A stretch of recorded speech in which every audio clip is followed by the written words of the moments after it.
আসসালামু আলাইকুম ভাই। ওয়ালাইকুম আসসালাম। কি অবস্থা আপনার? অবস্থা রে ভাই, ঈদ সামনে, হ্যাঁ পর্যাপ্ত পরিমাণ মাল তোলা হয়েছে। হ্যাঁ তো মাল তোলার ক্ষেত্রে হ্যাঁ। টিয়া পয়সা কিছু খানা হেসরা করা হয়েছে।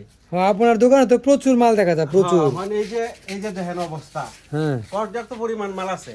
আচ্ছা মালটা আসলে কাস্টমার কম, আচ্ছা। কিন্তু ভাবছিলাম যে এই ঈদের যে বেচা কিনে এটা হইব, হ্যাঁ মানে তুলনা স্বরূপ ভালোই হইব। ভালোই হবে। এখন মনে হইতেছে হালাকি করতে এরকম ভালো না।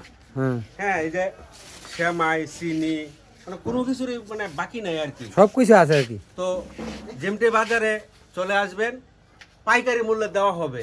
হ্যাঁ, দোকানে পরিচয় দেন। দোকানের পরিচয়টা হইল যেমটে বাজার, মোহনগঞ্জ নেত্রকোনা, প্রপারেটর দুলালউদ্দিন দুলাল ভাই। জি। আর পরিচালনায় আছেন রিফাত আহমেদ। হ্যাঁ হ্যাঁ এই যে রিফাত। হ্যাঁ রিফাত। আসবেন, দাওয়াত রইল সকলে।